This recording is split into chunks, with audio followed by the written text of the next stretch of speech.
Bakar berat badan, kita perlukan protein, karbohidrat dan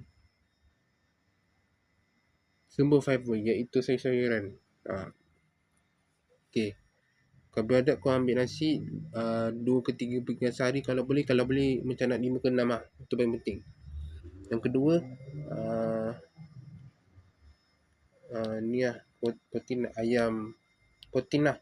Ayam, daging, tahu, tempe, apa lagi, ikan. Itu semua sumber protein lah.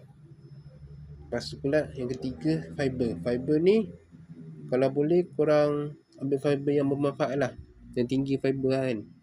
Sebab dia nak sedapkan dia punya otot tu, nak bagi otot tu lagi mencabar, dia kena perlukan fiber.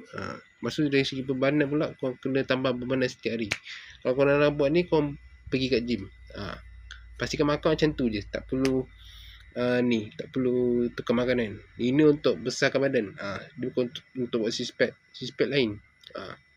Jadi korang kalau nak pergi kat gym, pergi je. Jangan malu, jangan apa. Masuk je gym tu, kalau korang nampak ada abang badan besar kan, macam dah lagi botot kan, pergi je. Tak payah takut. Tak payah rasa malu, tak payah cakap aku tak boleh, tak payah.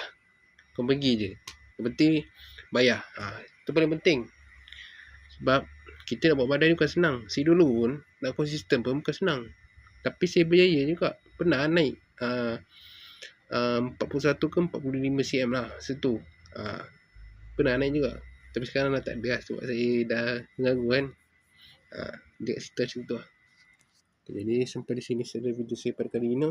Pada kali ini, jangan lupa subscribe video saya, and like and share and comment, dan jangan lupa subscribe channel saya. Itu penting. Okay, bye bye. Mantap Pak Abu.